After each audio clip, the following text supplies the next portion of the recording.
Hi, this is Randal Schwartz, host of FLOSS Weekly. This week, Jonathan Bennett joins me. We're going to be talking about software bill of materials through CycloneDX. You're not going to want to miss this, so stay tuned.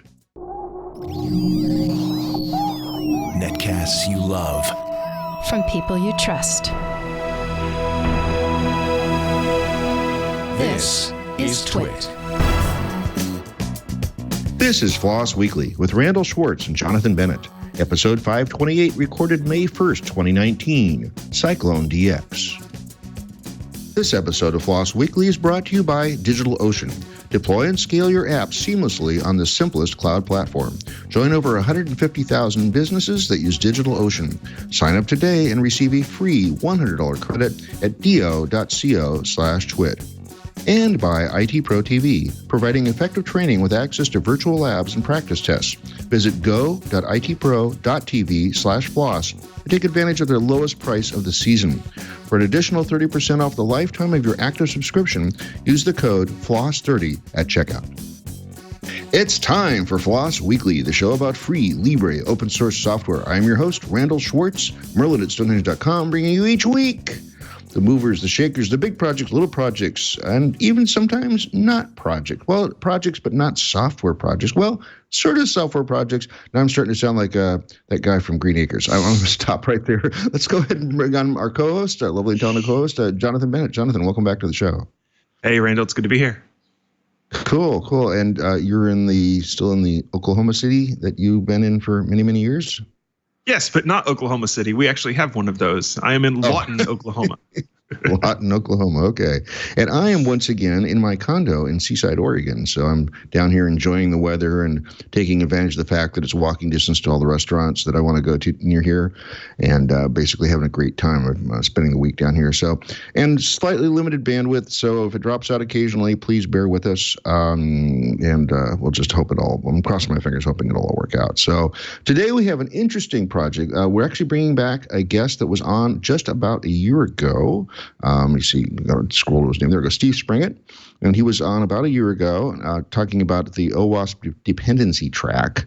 And he's going to be talking about something similar today, but a little more specific, which is CycloneDX. CycloneDX is a lightweight software bill of materials specification designed for use in application security context and supply chain component analysis.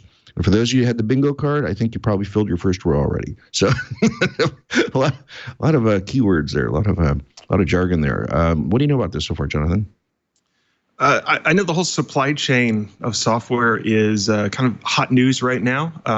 Yep. In fact, I just did a security roundup over at Hackaday, just finished writing it. And one of the big things I think it was actually last week's, but the attacks on, who was it?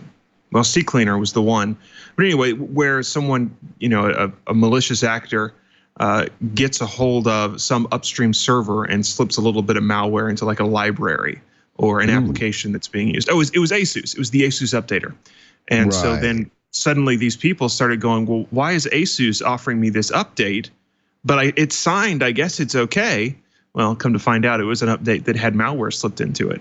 And so that is kind of the supply chain attack. When you can't attack someone directly, you attack someone upstream from them.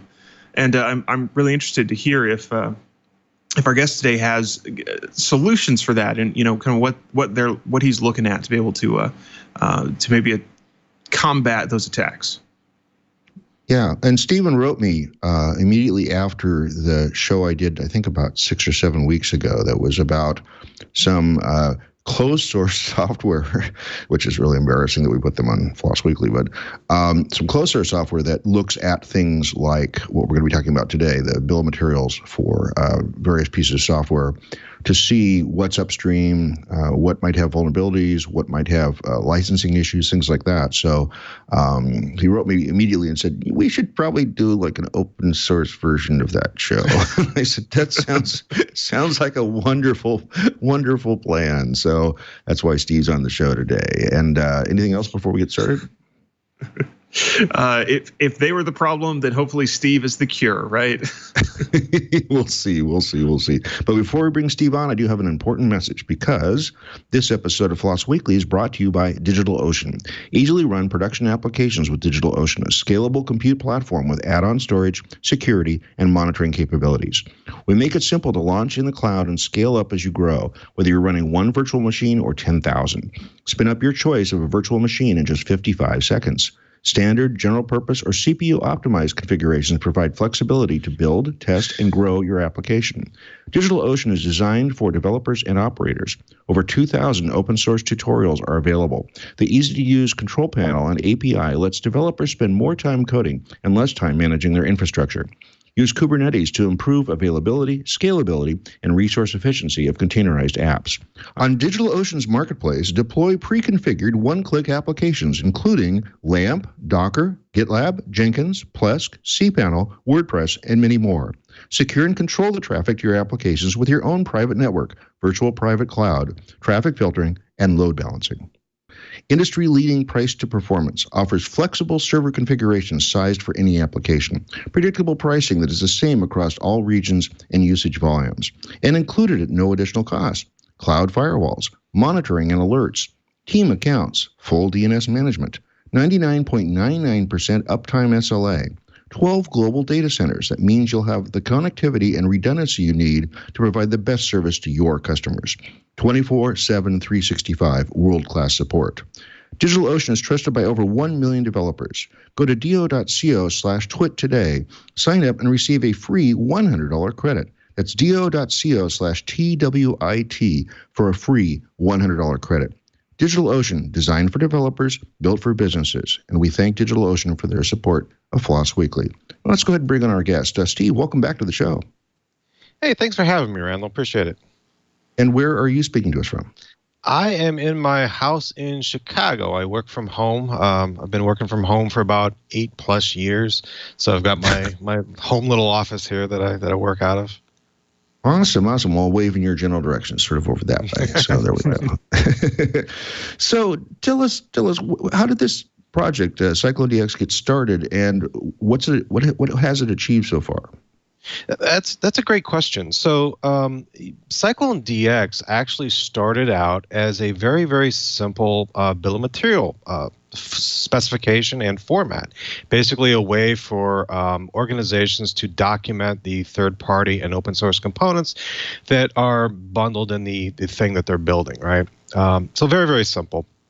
And I created a separate little project for it, independent of what I was actually working on at the time, which was OWASP dependency track.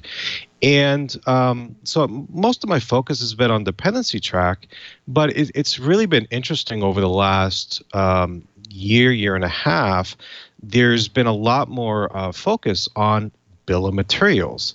And I'm participating in some working groups and some other efforts specifically around software bill of materials as a way to document, again, what all the third-party components that you have in your application, where they derive from, the copyright, the license, everything about it, who made it, what it is, the version, etc.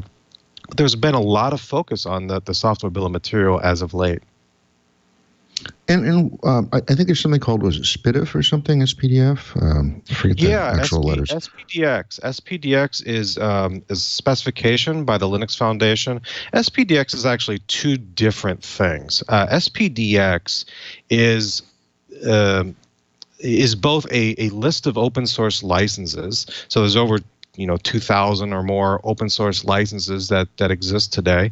And SPDX has cataloged roughly about 400 of those, I think. Mm-hmm.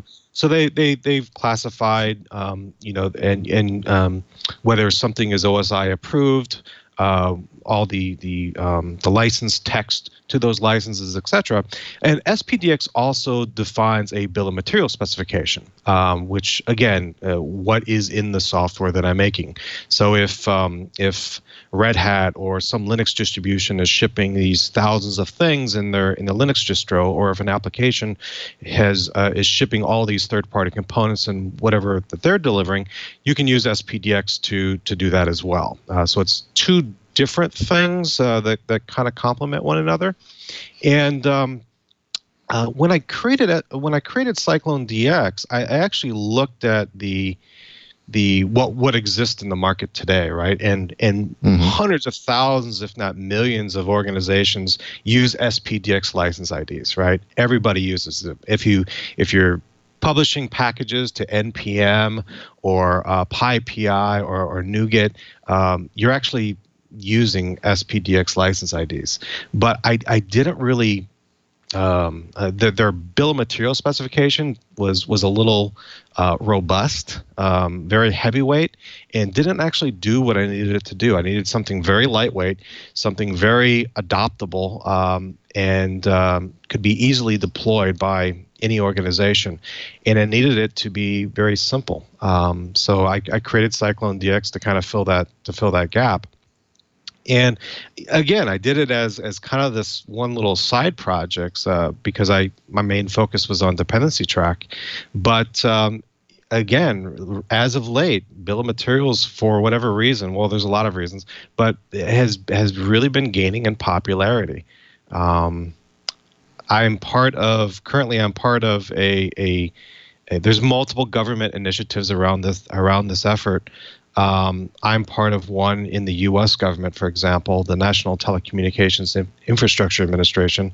Now, I'm not going to speak on behalf of them, but they're a small little part of the U.S. Department of Commerce, and they're trying to, in a very open, transparent kind of way, trying to get a bunch of stakeholders together and define exactly what software bill of materials mean, what it looks like.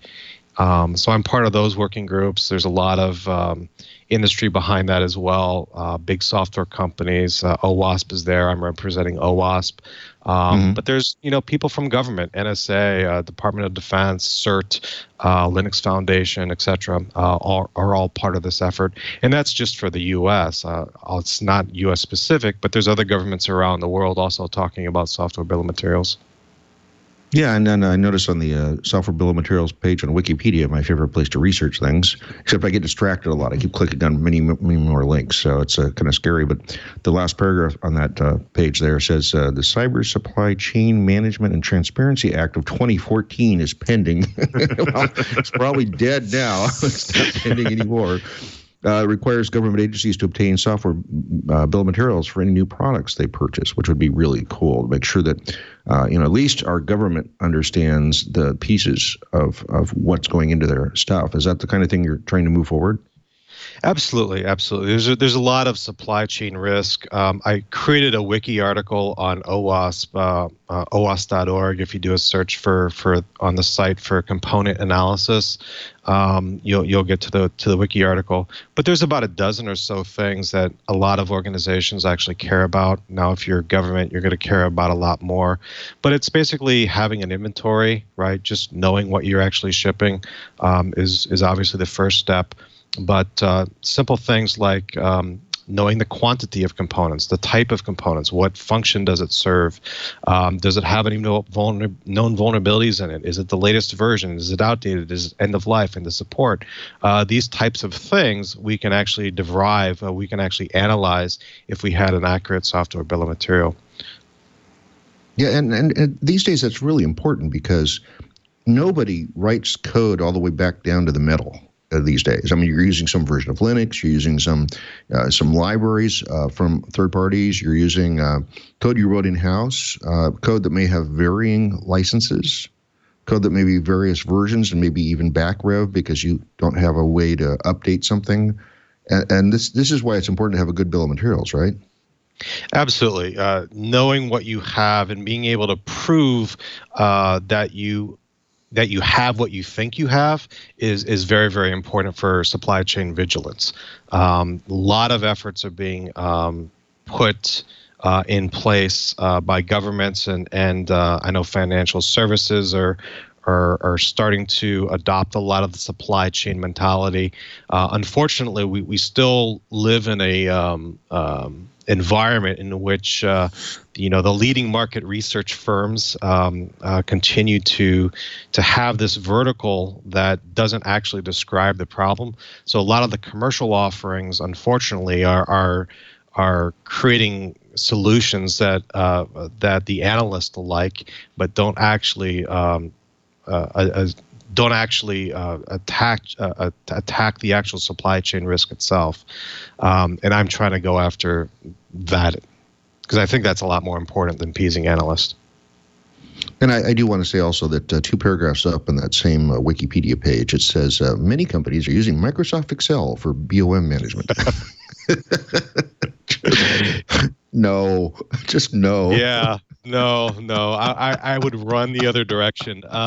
So one interesting thing, I started to notice this in a former employer, and I've talked to other folks who've also seen this, but organizations that are able to create a automated software bill of material from any build that they have represent a certain level of maturity in their CI/CD pipeline, right? If you're able to do this in an automated way, that means you have a certain level of maturity. If you are an organization that cannot do this or cannot provide a bill of material in any way, that signifies a less mature development process, but it also means that as an organization, if I'm trying to purchase something that you're offering and you can't provide me a bill of material, I know that my operational costs are now going to be significantly more because now I have to do your job for you. Anytime a new vulnerability comes out, I have to monitor your own application because I don't trust you to actually know what you have in your own software. Yeah. Also, as I was reading through the website this morning, I noticed a key phrase I thought was pretty good, that the format you're designing has to be both human parsable and machine parsable easily by both. Yeah, I thought that was key. So again, there are other specifications out there, and some of which are really, really complicated, very heavyweight with a lot of capabilities. But if you want to be able to have a machine-readable format that can be easily parsed and created through automation, through package managers, but you'd still want the ability to glance at it just really quickly and being able to decipher what it actually means. That means that you have to have a schema that is both robust and flexible, yet simple enough to make it human readable. Hey, Steve, I wanted to jump in if I can real quick and ask a question about maybe if we can back up just a little bit and make sure we're bringing everybody along that we understand kind of the foundation of what we're talking about. Bill of materials, so I'm assuming it's, this is the application we're shipping.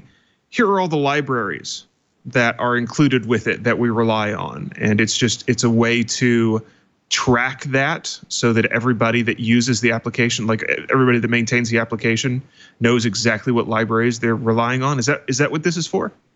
That's exactly what this is for. So some of the things that the bill of material format does today, CycloneDX does today, publisher, copyright, if there's a higher level group organization, it'll do that. The name of the component, the version of the component, any license information. For example, if there's a license, if you have to have a choice between 2 different licenses, or if you have to accept multiple licenses, it'll do that case as well.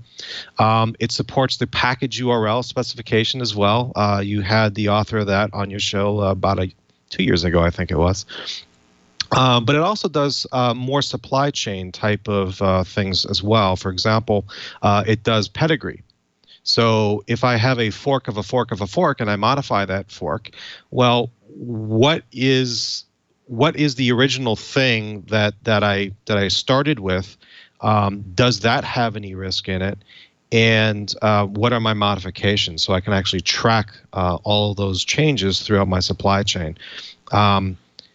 So that's really important to be able to maintain and to have the same kind of fidelity in terms of license compliance, known vulnerabilities, outdated, etc. But that pedigree information is really, really important. It also does some other interesting things. For example, I can represent components in assemblies and subassemblies. For example, if you looked at a parts catalog, right, and maybe it's a dashboard. This is an analogy I use all the time. A dashboard, right? You're going to have an assembly, a dashboard, and then you're going to have a subassembly. Maybe it's the instrument panel, right? So you can kind of break it down that way as well. And then we're also working on a simultaneous view, so you can also get your dependency tree in that view as well. So it's basically, think of the package manager as basically where you start, and then the repository you're going to gain a lot of information from, like who made it, the copyright, the license, etc. Things that the package manager typically doesn't know about. And you combine all this metadata into a pretty robust software bill of material that you can then analyze for various types of risk. Now, Steve, I imagine this is different based on the kind of different applications and even programming languages. So when somebody writes a Java application, there's this tendency to take just all of their different jar libraries and stuff them into what gets shipped. And so you have kind of static libraries, which really important to keep track of because there's vulnerabilities found in those libraries. It's a very different problem than if you've got a C application that depends upon all of the libraries that are already on the system. Is that kind of a challenge when you have those different mindsets from different languages? It is. It is very much so. The C world is very, very complicated. Because for the most part, you have a lot of unmanaged dependencies. You have a lot of native code. And when you're doing things manually, as you have to do with C, having the bill of material checked into version control side by side to where your code is would probably be a wise thing to do to keep track of that. But that's a really hard problem to solve. I've recently started looking at Go and Golang as well, and their module system, and unfortunately, I just think they're kind of moving the opposite way. Everything is decentralized. There's not a lot of authority. There's not a lot of ways to verify what you think you got is actually what you got. So I think Go, at least for the time being, is probably a step in the wrong direction. There are some improvements being made to Go this year, but C and some of these other languages, it's a little bit more complicated, for sure. So is there any functionality built into this to, in a cryptographic sort of way, confirm that you have what you think you have, like package signing, library signing? Yeah, so the specification itself, there's implementations for Java. It supports Maven, it supports NPM, PyPI for Python, and .NET. So there's a .NET Core module. So if you've got an ecosystem that's not supported, or if you want to contribute to one of the existing implementations, obviously, pull requests and everything else as contributions is certainly welcome. But the specification itself is very extensible. So it supports XML signature, for example. You could create a bill of material and then sign that and then ship that off to your downstream or upstream suppliers. Mm-hmm. Sure, makes sense. And then what about problems with, so in the introduction, I mentioned the issue with ASUS and their updater. Is this something that's kind of strictly for open source software, or is there an application that could be made for people that are using closed source stuff in kind of their software stack? The supply chain is really an interesting problem. You've got operational security, you've got more transparency and bill of material type aspects. There's a lot of things that you need to do to really have a hardened supply chain, and that's just the cyber supply chains. It's a lot more complicated with physical supply chains.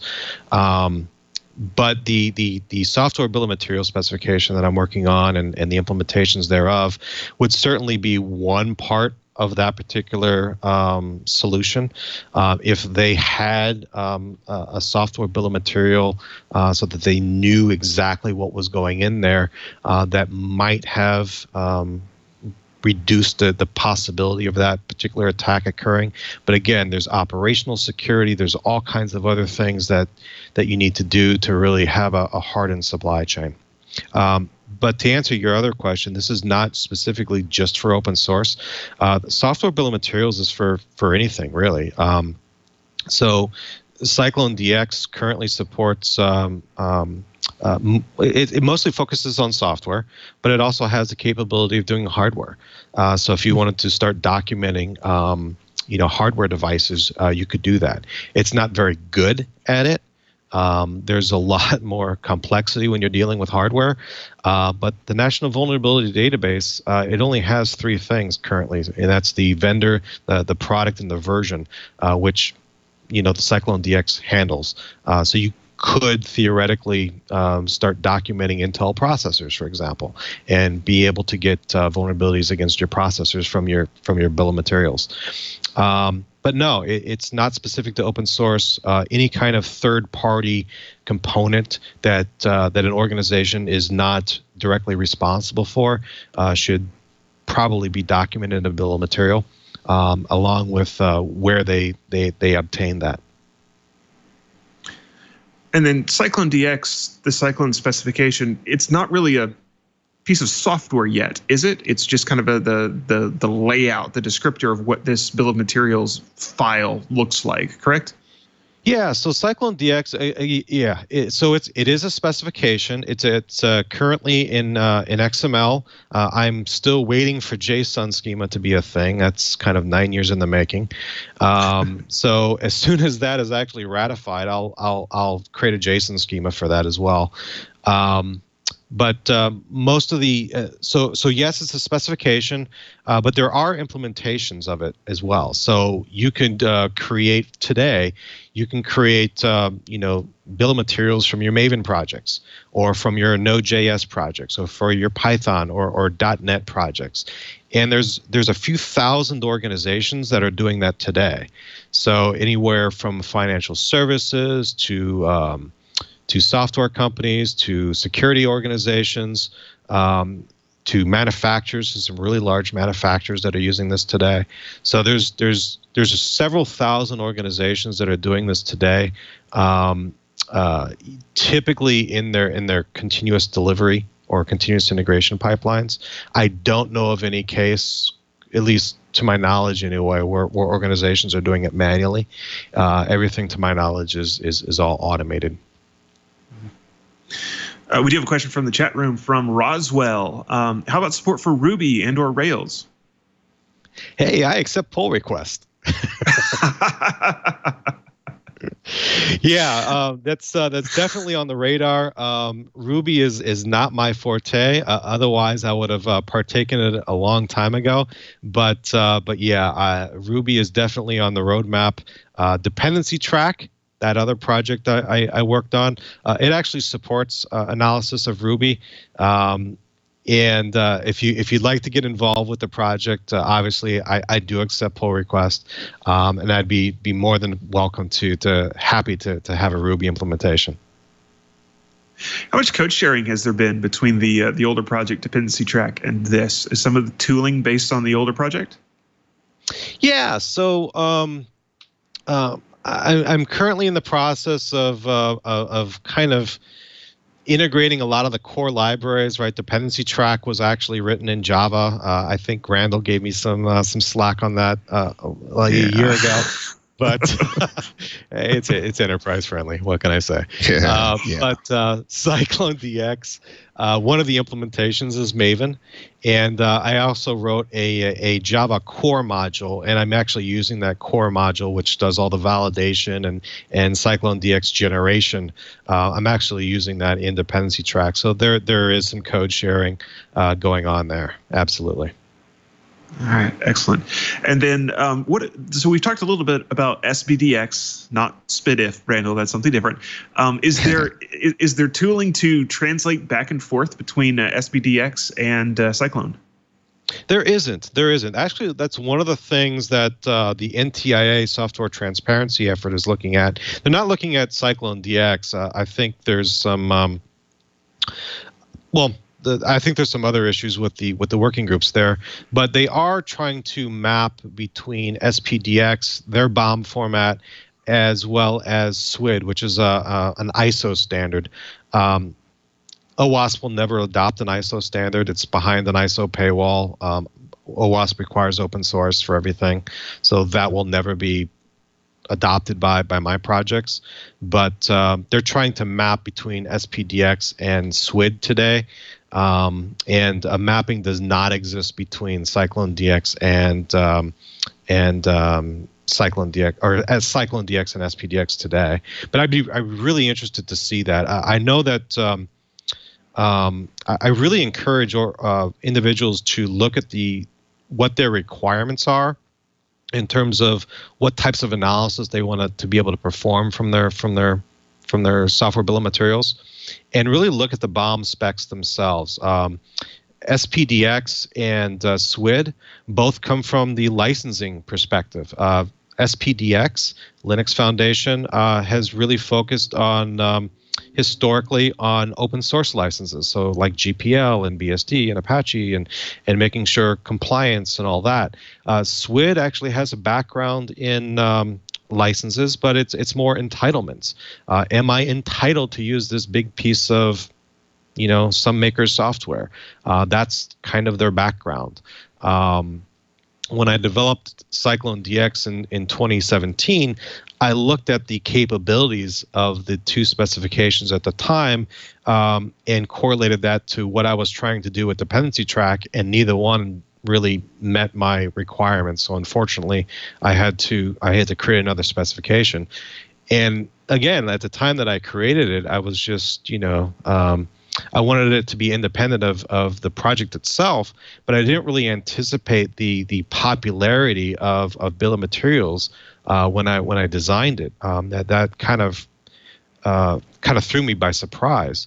But they're really starting to gain in popularity. Big thanks in part to the U.S. government, actually. Alan Friedman, who was actually leading this effort for NTIA as part of the U.S. Government, he had dozens upon dozens of meetings at RSA this year alone, just on software transparency and bill of materials. And a lot of the audience at RSA, what he was talking to, some of those folks were supply chain folks. Other people were from security. Just a wide range of interest. So it's really interesting. The U.S. government is really helping to kind of drive a lot of this more talk about SBOMs in general, which I think is a good thing. Well, I can't let Jonathan have all the fun, so I'm going to take the mic back over again for a little bit. But before we do that, we do have a very important message, because this episode of Floss Weekly is brought to you by IT Pro TV, experienced IT professionals who deliver comprehensive training at the click of your mouse. Spring is here, and there's never been a better time now to take advantage of their lowest prices ever. Purchase a standard membership, video only, for $28.50 a month. Upgrade to a premium membership, video plus labs and practice tests, for $42 a month. But wait, you can save even more. IT Pro TV is still honoring our special offer. 30% off for Twist listeners. That drops the standard membership to only $19.95 a month or $199 a year, and the premium to $29.50 a month or $295 per year. That's less than $1 a day for a premium membership. You probably spend more on your daily coffee. Stream IT Pro TV's courses live and on demand worldwide. Chromecast, Roku, Amazon Fire TV, Apple TV, PC, or their iOS or Android apps. New content is added daily, so your training is always aligned with the latest certifications and the most current exams. Episodes go from studio to web in 24 hours. IT Pro TV is CompTIA's official video training partner. 12 CompTIA on-demand courses, CompTIA A+, Network Plus, and Security Plus certs. Visit go.itpro.tv/floss and use the code FLOSS30 to get started with your standard or premium membership today. Don't let another season pass you by without earning your IT certifications. That's go.itpro.tv/FLOSS and use the code FLOSS30 for an additional 30% off for the lifetime of your active subscription. IT Pro TV, flexible training, binge-worthy content, life-changing results. And we thank IT Pro TV for their sponsorship of Floss Weekly. And now here's the question that sort of raised when you talked about your specification being in XML. I was thinking that is so antithetical to the fact that you wanted a clean, human-readable specification for Cyclone itself. What do you have to say to that? I wish JSON schema was a thing, because it would certainly make my life and the human readable aspect of it a lot easier. But JSON schema is currently 9 years in the making. So unfortunately, most of the tooling either supports draft 4, which is really, really outdated by now, or draft 6 or 7. Draft 7 introduced some breaking changes. Draft 8 has either been published or is about to be published. I literally don't know when JSON schema is going to be a thing, but I could have really used it multiple times in my career. So unfortunately, what projects like mine have to do, you have a choice, right? You can either take a really old draft like draft 4, knowing that it's not compatible with the current drafts, and create a schema on that, because that's where most of the tooling support actually is. You could do you could support every single draft of JSON schema, which is a lot of time, a lot of effort, or you could just do nothing at all and wait for them to actually deliver something. So that's kind of the position that I'm in right now. Well, what does the text of your specification look like? I haven't even seen any examples. Sorry, I should have done a little more research this morning. But is it just a normal like text file? Yeah, it's really, really simple and clean. So at the very top of the file, you have a BOM element. Underneath BOM, you have components, and within the components tag, you have a list of component. And component can have publisher and copyright and group and version and pedigree and everything else. So it's really, really easy to use. They can get complicated. They can get lengthy, especially with ecosystems like Node, where a small application might have 5,000 or more components, right? But the schema itself is pretty simple, and that was on purpose to make it, even though it was XML, you can still glance at it, you can still understand it without having to parse it. Yeah, a URL just got pasted in my chat room here so I can see. Yeah, it's XML. Ugh. Yeah, I know. Why? If somebody wants to contribute some JSON schema for all the various drafts, starting with draft 4 and maybe draft 7 and 8, I would definitely welcome the pull request, because I've actually had quite a few requests for JSON. I'm surprised I haven't had more requests for YAML. Yeah, I was going to say all the cool kids are using YAML these days. So why is this not in YAML? Exactly. I would actually prefer that. Talk about human readable. But But yeah, I would, the project accepts pull request. And the cool thing about YAML is you can drop JSON into it anywhere if you're not used to getting all the indentation correct. It's actually quite cool because yes, yeah, it can be commented, and it's actually a wonderful superset of JSON in that you don't have to quote all the keys. You just sort of put a key colon in the value in a curly braces. It's so cool. Exactly. My friend Ingi was one of the inventors of YAML, and I'm really appreciating that now. That I think every new project should be only in YAML, but that's me being crazy. So, are you working with a community to develop the software and specification here? I mean, or is just an army of one? What's your scope there? Yeah, so initially, CycloneDX 1.0 was just an army of one, right? It was me trying to solve a problem. And really, I did that because I had dependency track, which was trying to solve a problem, right? So I needed a bill of material specification that actually worked and could do the types of analysis that I needed to do. But dependency track itself is now a flagship OS project. It's used by thousands of organizations. It's competing against commercial offerings, and there's thousands of organizations using CycloneDX today. So I'm the project itself is it doesn't necessarily have a standards body. It's not like it doesn't have that kind of governance. It is an open source project. It's going to continue being evolved as an open source project, but the specification is really evolving through both GitHub issues, as well as I use Groups.io for chat discussions. So some of the things that are ongoing in Groups.io, for example, is whether or not we want to start documenting the use of functions as a service, right? Do we want to start documenting these things that are part of our application, but you have to make an API call to get to it? Or maybe it's a lightweight shim component that doesn't really have any functionality all by itself. Maybe it's just a component that actually makes this call to this remote function, right? Do we want to start documenting these remote things as part of our application or not? The other things that I'm working on are that dependency tree, right? View. So you'll have a simultaneous view of both assemblies and sub-assemblies, as well as a dependency graph as well in the same BOM, which is unheard of. I don't think any BOM format actually does that today. So those are the things that I'm working with the community on, because again, these are starting to be adopted by, again, big financial services, manufacturers, security organizations, etc. So community input is really critical now.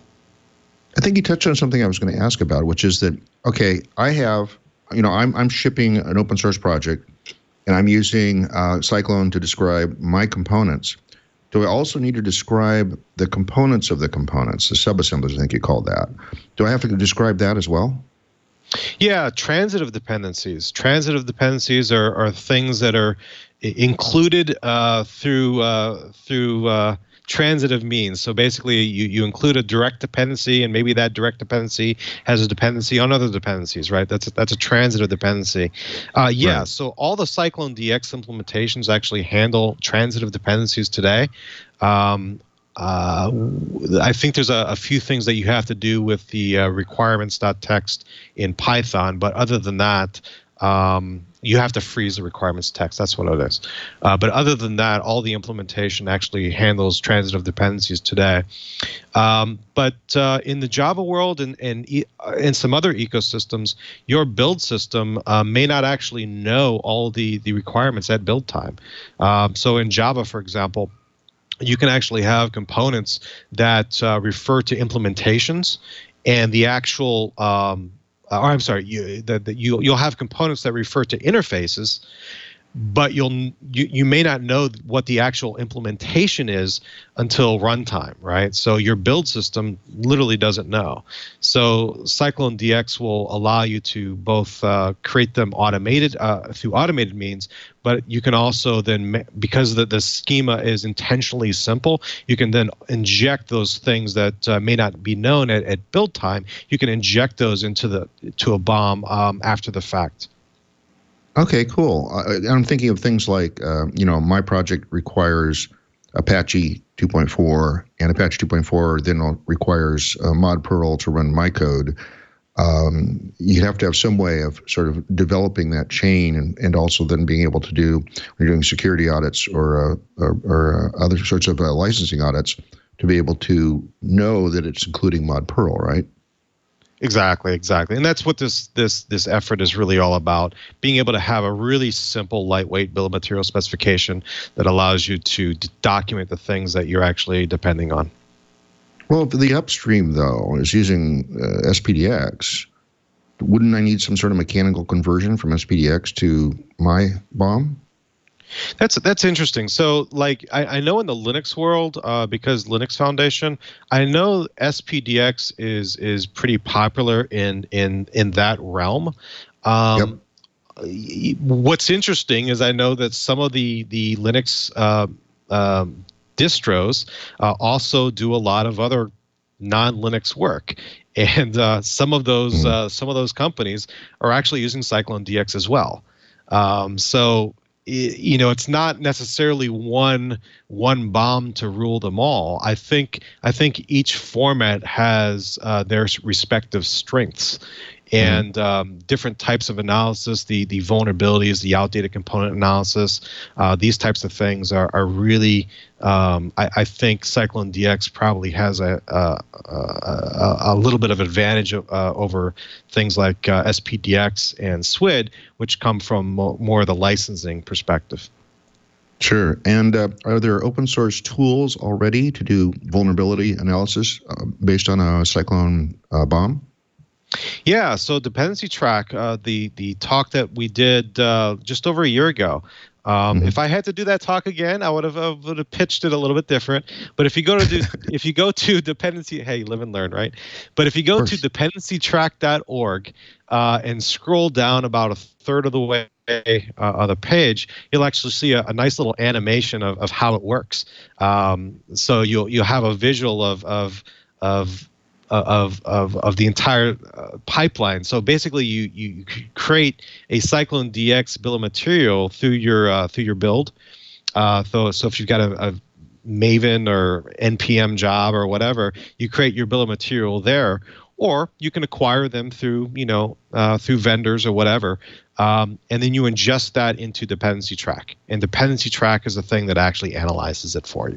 So it's going to do all the vulnerability analysis. It's going to be doing all the outdated component analysis, license analysis, etc. And for those of you watching the video, we actually have for those of you watching the video, we actually have an animation going on the screen right now. I think it's the one he's just referred to. But if you're listening only in your car or something, you're not going to see this unless you hallucinate really well. Yeah, I tried to describe this a little over a year ago on your show, and I think I failed miserably, but that's okay. I think a picture sometimes is worth 1,000 words. So on the left-hand side, you basically got the bill of materials generation, and then you can use REST or you can use the Jenkins plugin to push that to dependency track, and then dependency track is going to continuously analyze that for as long as you're actually using those components. Cool. So where is this? Well, actually, I had a much more interesting question. Let me ask that one first. While we were running out of time, I at least got the interesting question in. How did you get thousands of organizations to use this already? That's a great question. So, dependency track itself is the project started in 2013, and it kind of failed miserably due to some things. I didn't have enough focus on it, but I rebooted the project in 2016, and in 2017 or 18, it became a flagship OWASP project. So it has a lot of visibility within the security community. A lot of organizations are actually using this instead of commercial offerings, which it does provide a lot of value, and the cost is good. Commercial things do have a lot of value as well, so I'm not going to deny that. But because it's been a flagship OWASP project, and because the best practices of using it actually recommend the use of CycloneDX, there's been a lot of interest in actually using that and getting the best signal-to-noise ratio. So if organizations were using Cyclone or dependency track today, the best way that they can get the most accurate results is through using CycloneDX. That's going to give them the most signal-to-noise. Hey, Steve. Quick question. I noticed looking at the example code over here that Cyclone has the ability to bake hashes directly into the bill of materials. How does that work, particularly if you've got a dependency that's multiple files? Is there some way that can you hash all the files individually, to get your SHA-256 or whatever, the hashing of the files? What does that look like? Yeah, great question. So it really depends on the ecosystem. Like Maven, for example, Java World, you basically have a single thing, right? You have a jar, for example. In something like Node or whatever, you're going to have hundreds of files or whatever. A component can contain other components. So you could describe, so for example, you could describe a component as being a library, and then you could have within that library, you could have optionally, you could have another component of type file. So if you wanted to describe a component that had 100 files, you could have the component being a library, and then within that library, you would describe the hundreds of files and the hashes of each of those files so that you could do certain types of analysis to confirm what you think you have is actually what you do have. So that looking at this, that is exactly what came to mind. You could use this as a kind of a makeshift intrusion detection system. You've got your file that describes what you expect the hashes to be of all the libraries on the system, or they're a part of the application that you're running, and then you can just go through and rehash them and compare and say, well, have any of these been changed? And if something has been changed, raise the red flag and find out why. Is that something that's being done? I don't have any visibility in that. I do know that is an interest. I do know that the folks in the NTIA working groups that I'm part of, that is definitely a concern of theirs, especially for DoD applications, obviously.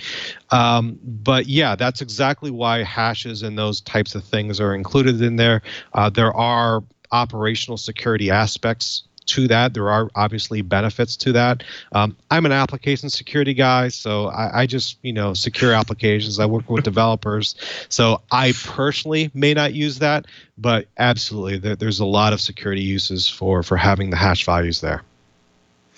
And then just thinking about this, it should be possible if someone wanted to, like, let's just spitball for a moment and say that Red Hat got real excited about this. Wouldn't it be possible for them to include Cyclone as part of their, it used to be Yum and now they're moving to DNF for package management. Wouldn't it be possible for them to include that into kind of the RPM spec?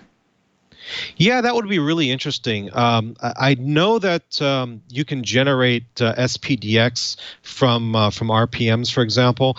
I would love the ability to, and I've actually thought about doing it. I would really love the ability to generate a CycloneDX bomb from a Linux distro, and then do some comparisons between the two, because I'm typically focusing on the application layer, right? Not necessarily the OS or the Linux distro world. That's kind of been the realm of SPDX for a very, very long time.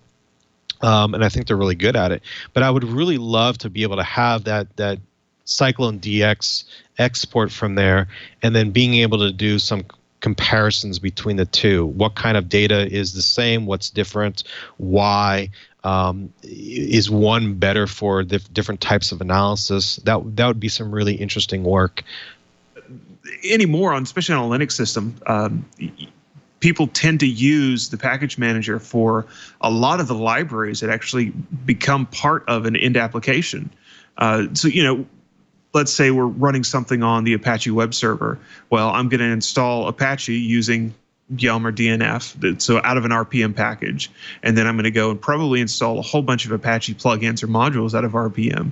And it would be, I would think, extremely useful for someone to be able to just run a command and say, okay, talk to RPM, talk to the RPM database, and give me an entire bill of materials for everything that is touching Apache, and then just, it runs through and gives you this list of, in a Cyclone format, of everything that touches it, and then you just, you can set that to the side and run some automated tooling that watches for CVEs, any of those things. I mean, it just sounds like it could be a really powerful system. Yeah, I think so. I completely agree. Both from the OS perspective, I mean, you got Debian packages, you got Red Hat packages. Being able to generate that bill of material would be really valuable. From the application perspective, NPM is unfortunately the only one that I know of that actually has security as part of their package manager. Now, NPM itself is, well, you can debate the security of the repo itself, but the package manager, at least the modern versions of it, I mean, when you're using it, it actually checks your components to see if you're using things that have known vulnerabilities. If you go one step further, being able to generate that bill of material would be exceptionally valuable. Because right now it's just an optional thing, right? It's a module for NPM, it's a module for Java, for NuGet, Python, etc. That's optional, right? And I would love it if these package manager creators, these makers, were to include actual bill of materials into their package managers themselves. I think that would be a huge win for the security and license community. Absolutely, absolutely. We're almost out of time. I was sort of curious about, in your time with this project, which has been a couple of years at least, you said, what's been the biggest surprise as you're developing it? What's been my biggest surprise? I think the biggest one is really about the, again, I developed CycloneDX as kind of this sister little project, not really thinking it would be anything special in and of itself. And it turned out that SBOMs, software bill of materials, are actually a thing in and of themselves. I created an article on Medium. So if you go to Medium and do a search for software bill of materials, something or other, you'll come up with an article that I wrote a while back, kind of outlining the types of problems that SBOMs can solve. But I think that's really been my number one surprise as I'm developing this. I wasn't anticipating the huge influence that the U.S. government would have over this space and the types of conversations that have been a result because of it. So I give a lot of thanks to Alan Friedman and from NTIA for really pushing this effort. And there's other governments around the world doing very similar things. The U.S. is definitely not doing, we're not the only ones doing this. This is really an international problem. It's a global supply chain problem. So that's really been my number one surprise. Outside of that, I think it's the how fast the specification has really been adopted. That's really been the other surprise. I mean, if you look at the number of downloads for the various ecosystems and the downloads for dependency track itself and the use of best practices, it's really interesting how quickly the specification has caught on, which, pleasantly surprised.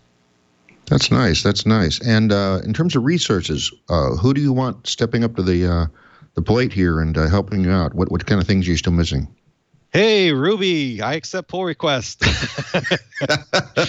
We did that already. Go modules. Any ecosystem that's not supported yet, right? Would be a healthy win. But one of the things that's really missing is support for some of those unmanaged languages, right? How do we best tackle those? How do we best document native dependencies, native code, unmanaged code? Do we need a GUI to help individuals manage this? Because handcrafting XML is not sustainable. Yes. Oh gosh. XML should does not exist. And of course, Jason. We talked about Jason, right? Is you know, if anybody wants to step up to the plate and contribute some Jason schema, that would obviously be appreciated. Is there I don't even know. Is there a schema for YAML? Is that even a thing? I don't even know. The YAML description is written in YAML, which is sort of fun. If you go to their website, you actually see that the YAML doc is written in YAML. So it's kind of a strange bit of meta reflection. So a little bit of inception there, I guess. Okay, now it's the hardest question I have to ask you all show. We're almost done. So you have to do set math. So you got to think about all the things you wanted to talk about and then subtract all the things we actually talked about. And is there anything left in that set? Oh, I don't think so. You know, for the C folks, for a lot of the things that, for a lot of the projects that the use of third-party components may not necessarily be obvious.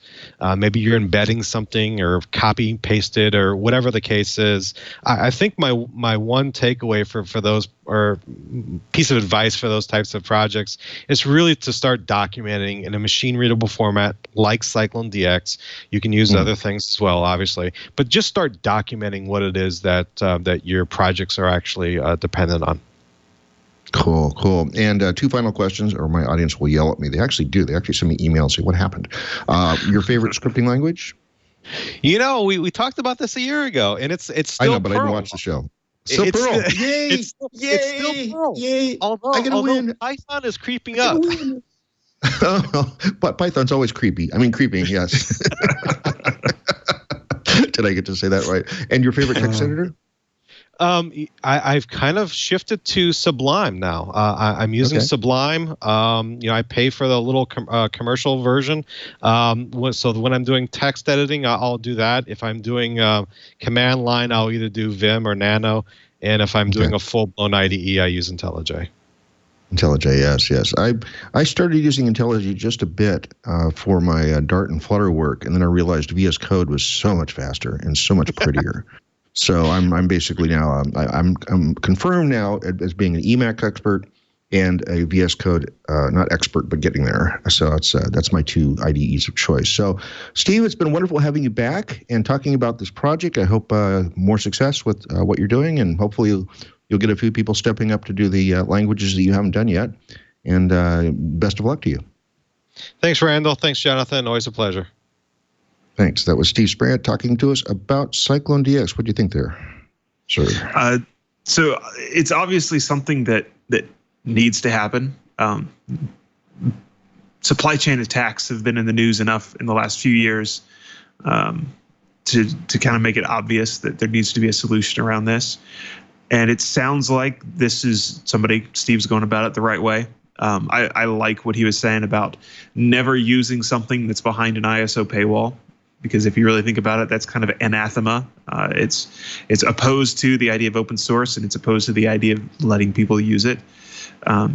So yes, the fact that it's XML is kind of a downer, but you know, I was thinking about it. Well, do you really want to have an XML implementation of this and then a JSON implementation of this? But then does it really matter that much? You know, the difference between JSON and XML is sort of kind of more or less going to be what kind of curly brackets do you use? Yeah. You know, the actual spec isn't going to change anything.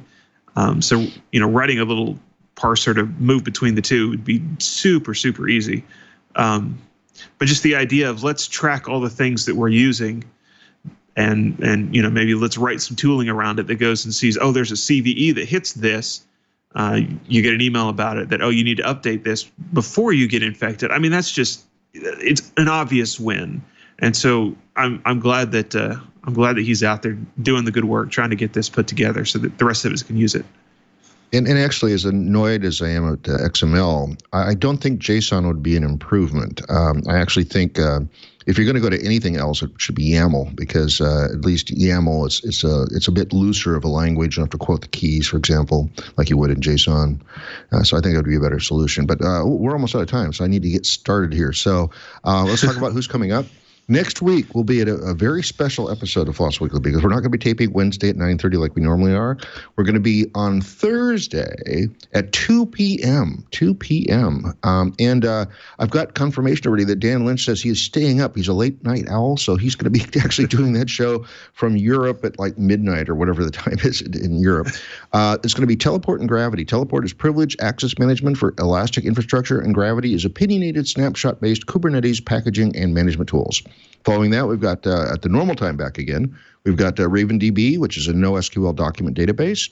Following that is the Barrios something backup, which is a open source fork of a backup project from Bacula.org, and it's in development since 2010. There's a lot of new features. Then we're going to have a representative from IBM, hopefully a technical guy and not just a sales guy. I didn't quite verify. A marketing person contacted me, so I have no idea, but I talked to them at the conference in wherever I was, East Coast somewhere. Or maybe it was Seattle. Well, I tell you, I go to so many conferences these days, I can't remember where I'm at. Anyway, it's a full stack cloud platform, and this is basically Cloud Foundry. Oh, so it was a Cloud Foundry conference, right? That's where I saw these guys. This spans public, private, and hybrid environments. Of course, he's going to talk about the IBM commercial offering somewhere in the middle of the talk. I mean, that's inevitable, whether he's technical or not. But he's going to talk about how Cloud Foundry actually makes it so you can host your own stuff, or you can put it on theirs, or you can put it somewhere else. You know, there's like a bunch of different companies that are offering Cloud Foundry interfaces now. CryptPad is a private by design alternative to popular office tools and cloud services. So everything stored in CryptPad is encrypted before being sent. That's kind of cool. The Redis people want to come back and talk about things that have changed in the last couple of years. So Redis is an open source in-memory data structure store. So again, we're going to have a couple of NoSQL databases coming up in the next few weeks. You know, I forgot to ask him about blockchain. Darn it. I just remembered. That was the other question I was going to ask. Does the spec incorporate blockchain? I don't think it does. Anyway, and just added to the schedule, actually in the last 24 hours, is OPSI. I met them at Scale a few months ago.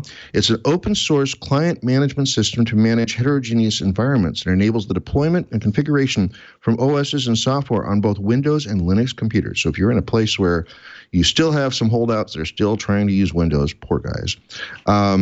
They were there. They were talking about how they can manage deployment from a central location and do that sort of stuff. So that's kind of cool.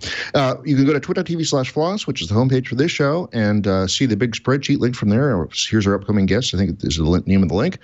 And you can see who we're working on. If there's somebody that is not on that list, please have the project manager or community coordinator email me, merlin@stonehenge.com.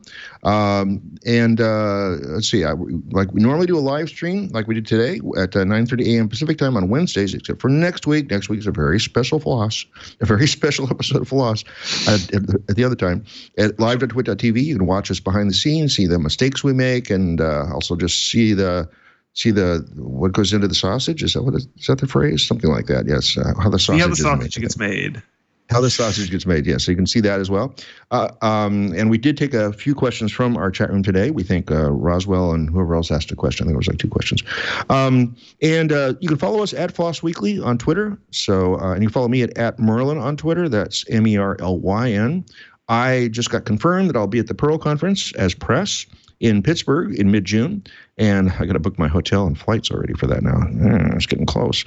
And at OSCON in mid-July, so I'm press at OSCON in Portland again. And that's going to be handy because that's just a max ride away from my home. So rather than having to fly anywhere or get a hotel or anything, I'm just going to be home every night, which is going to be really cool. Anything you want to plug, Jonathan? I'll mention when we're live about 30 minutes ago, my latest Hackaday This Week in Security article went up. So you can go check that out at hackaday.com. And you can follow me at JP_Bennett on Twitter. And I will say, if anyone comes across any very interesting security news throughout the weeks, hit me up and let me know. And your tip may just make it into an article. Well, Jonathan, thanks once again for taking the second chair and getting things done with me, giving me somebody to hand off to and chat with in the private room, and basically just making it easier overall for me to do a show. I've done this show as the only host a few times, and it's just not as fun if I don't have a co-host. It's just it's a lot more energy drained. I'm really spent at the end. After a show with 2 hosts, it's kind of, I can still go out and do stuff. So it's kind of nice. So thanks once again, Jonathan. Yep, my pleasure. Cool. And we'll see you all again next week at the very special time on Floss Weekly.